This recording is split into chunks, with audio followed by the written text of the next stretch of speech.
Hello, Abigail here with the astrology of this week. If you can't tell, I'm in the middle of moving, and so things are a bit chaotic. Very on par for the Mercury retrograde. Anywho, on the bright side, this week we are officially on the other side of the thick of the retrograde. Mercury will have stationed direct already, and we are headed into the post shadow period, which is where we kind of pick up the pieces of all the chaos that happened. It can be a time of revelation and of deeper understanding around topics. Yes, it can feel frustrating because it can feel like, oh, we've already done this. But if you take it and use it as an opportunity to really kind of learn and accept the lessons that have been kind of been shoved on us, it's a really beautiful time, and it's an opportunity to really dig in and learn from the planets. We also have a really impactful full moon this week. It's the first lunation of Sagittarius season. So there's a lot happening, and it kind of feels this week as though there's a bit of a turning of the tide. Now, remember that all of the planets that pass through Sagittarius are going to go into square with the nodes, Saturn and Neptune. So there is this tension and this kind of resistance, but don't forget that this is um, not for the nodes, but for Saturn and for our friend Neptune. This is the kind of final square moment, the final of like the really rough um, situations with a Pisces Saturn, with a Pisces Neptune, because then they'll be headed into Aries in the beginning of 2026, and we will be uh, we will not see Saturn back in Pisces for like it's another 29 years, and Neptune is even longer. So some of us will. I can't remember this cycle. I don't think any of us are going to see Neptune back in Pisces, um, unless a miracle occurs. Anyways, starting off this week, we have a freshly minted Venus in Sagittarius in the early degrees of Sagittarius, and this means that we have a Venus-Pluto sextile. Now, anytime Venus and Pluto get together, at least from what I find, it is a variation of revelations around relationships. Sextiles are a bit of a more jovial, I guess, or conversational aspect. I find them to be informative and connective and kind of learning without maybe having to be booted off a cliff, which is often kind of the opposition square, even trine with Pluto vibe that I get with Venus. But this is a time to kind of revisit all of these really intense Pluto lessons we've been learning in the fixed signs. Because, every time Venus has hit a fixed sign this year, it has been going into an aspect, a hard aspect with Venus. And so now that we're in Sag, we kind of get to take a breath and be like, okay, what are we understanding? What are we learning? What's the information? What are relationships telling us, and how can we understand them? This is also a great time to meet people that you really connect with. I think there is a necessary level of awareness. It's not all perfect connection or great connection. A lot of it is also us being like, oh, that person triggers me, but I am kind of triggered in a peripheral way that I can learn from and understand. So it's an opportunity to really dig deeper into relationships, to understand what's happening when we meet new people, to um, observe our trauma responses and go, oh, I'm doing this again. Or that person's doing this, and maybe they're not a bad person, but maybe I don't need to be around someone who constantly triggers that side of me. It's a much more aware aspect that allows us to kind of see what's going on without getting slammed by it and kind of knocked off our feet. Um, so look forward to that, but see it as like a learning opportunity, especially with Mercury now going through the post shadow period. It's time to look back with awareness, and this Pluto Venus sextile is really going to help with that. Then we get the full moon on Thursday. I will make a longer video on this, as I usually do, with an accompanying tarot reading, but for this one, just know that it is square the nodes. Almost exactly. And when planets go square the nodes, but specifically the sun, it can feel very eclipsy. It can feel, especially when we get into this almost exaction where things are so tight, it is going to create a T square. Well, not T square. It's going to create a grand square, a grand cross with the nodes of the moon, which are the south node, the north node, with the sun and with the moon. So just know that this is a very kind of aggressive situation. It's very much things taken out of your control. I think anything that you haven't put to rest from the last eclipses, that will come up and bite you in the ass. And if you have been putting it to rest, this is another period in the sentence of that story. So just understand that that's kind of where we're headed, and that is pretty spicy. We get the exact square with the nodes on Friday, and so just know that it's going to be, kind of, I would say almost into Wednesday, like Wednesday, Thursday, Friday. We get, even in a new city, I can't escape the sirens. Thursday, Friday, Saturday, um, and like I said, Wednesday as well. We're going to be in that kind of squared zone, especially as long as the moon is in Gemini. So just know that that is what's happening middle of this week. Don't push yourself too hard. If things are brought to light, it's just the eclipses doing their work. Don't punish yourself for maybe not seeing things as clearly. This kind of midpoint between eclipses, which is what this is, it's always very telling, and it's a great opportunity, kind of like the Venus sextile Pluto, to really take stock of what's going on and of what's working and what's not working. But I wouldn't try to push too much action. If anything, with this full moon in Gemini, a lot of release, a lot of letting go, a lot of grieving, or coming to terms with the finality of something. This is also a time to maybe recognize that you are in a karmic cycle and that you kind of keep repeating the same things. And this full moon is the time to kind of investigate how you can remediate that. I do remediation in my own way with Reiki to my clients. You can just really dig in and start fighting those patterns and refusing to participate. One of the fastest ways to kind of let the universe know you're done with something is to instantly say no instead of watching something play out. So, say the easiest example is like romantic relationships. Say you want to date with someone and you feel the vibes are off. Instead of staying for the full date, just be like, hey, I really appreciate meeting you, but I can tell this isn't really going anywhere and I don't want to waste any of our time, so thank you so much. And then just walk out. Because those flags are there for a reason. Also so yeah, so just watching those patterns where, like, maybe you would have stayed before, maybe you would have accepted a certain behavior before, maybe you would have fallen into a certain trap before, and to kind of signal that you have learned your lesson, you have to really kind of be on your toes. Anyways, we have Mars trine Chiron.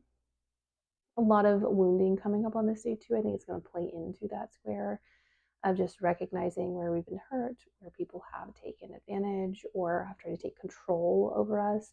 In fire signs, it's this kind of consuming of things, a person who sucks your energy or who sucks your vitality, or who causes you to deviate from who you are, either by their actions or by their control.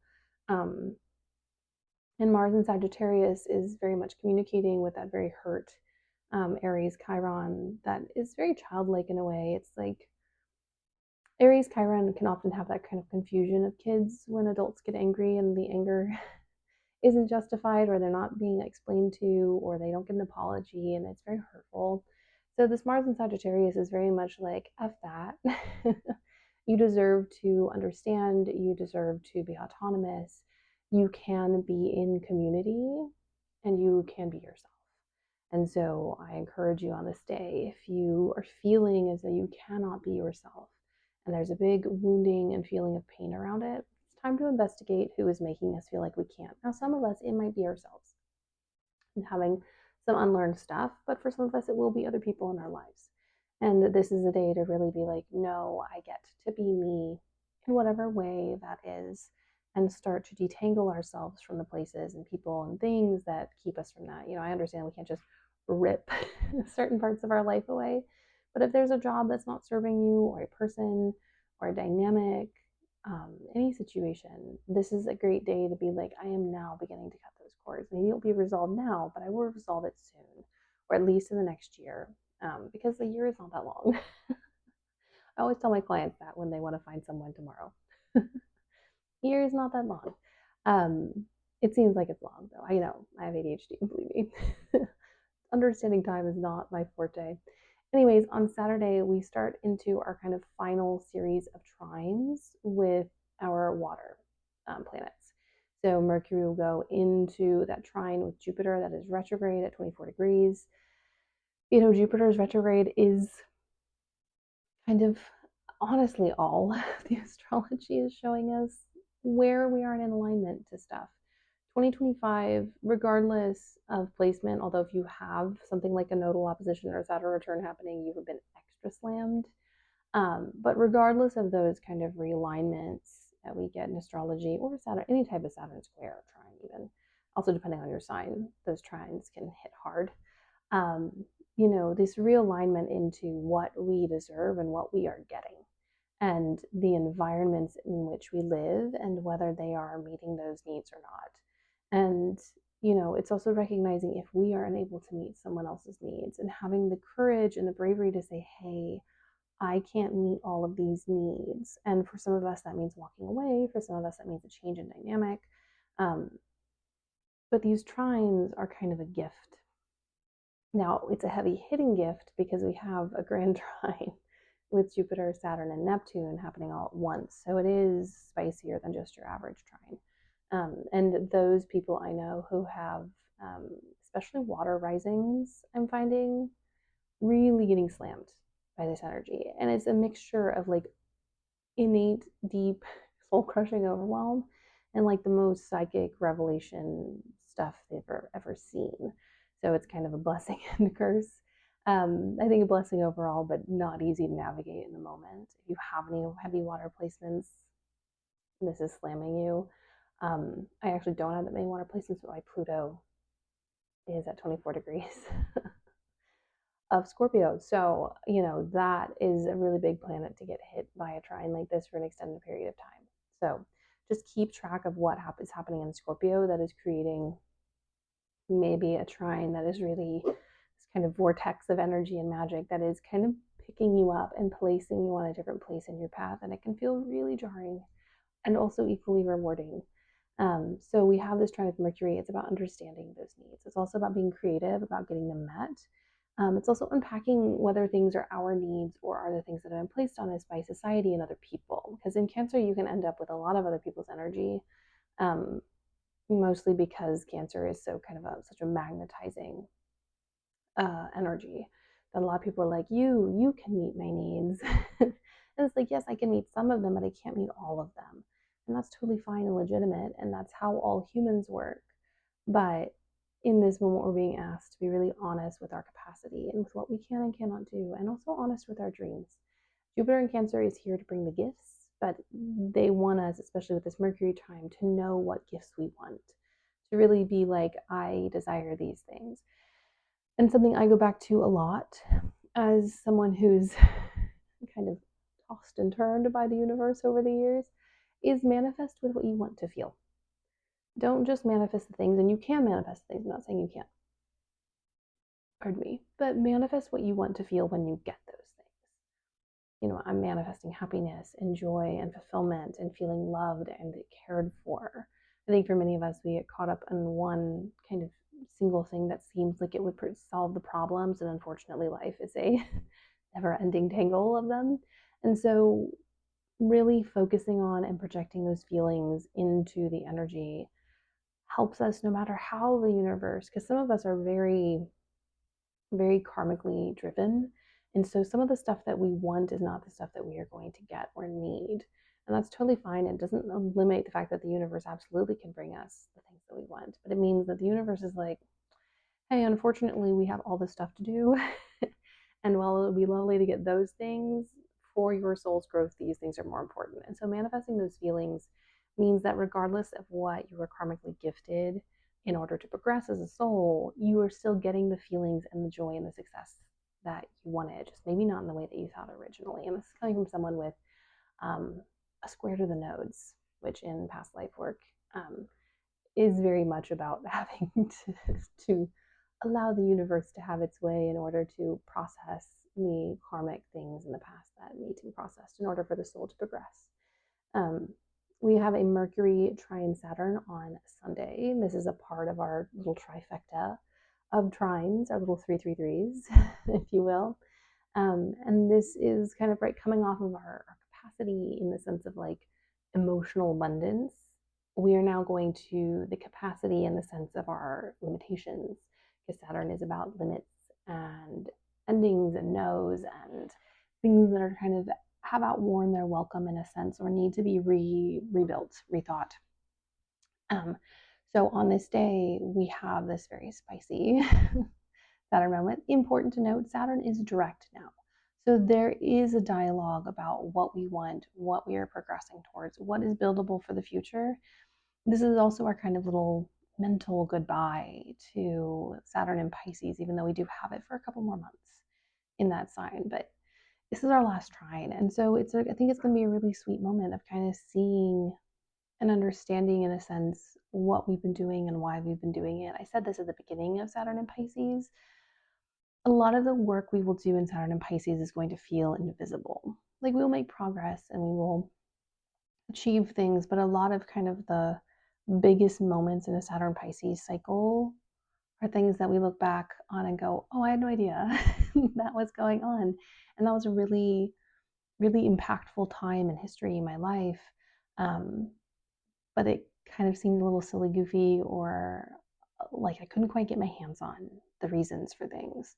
And so this is that kind of moment to be like, oh, I'm starting to get it. I'm starting to understand. And with all astrology, you never fully understand. There's always some treasure trove you can go find years down the road. But that is, um, this is a moment to really, I think, honor the growth and the change that has happened and to really give ourselves some well needed respect and honor for what has been a really testy year for most of us. I have maybe one client who this year wasn't testy. It was still chaotic, but they kind of hit the more abundant side of things, where a lot of my other clients are hitting kind of the realization, redirecting, things being taken because they were holding on too tightly. Maybe I'm talking to myself, those types of things. But, anyways, that is the energy of this week.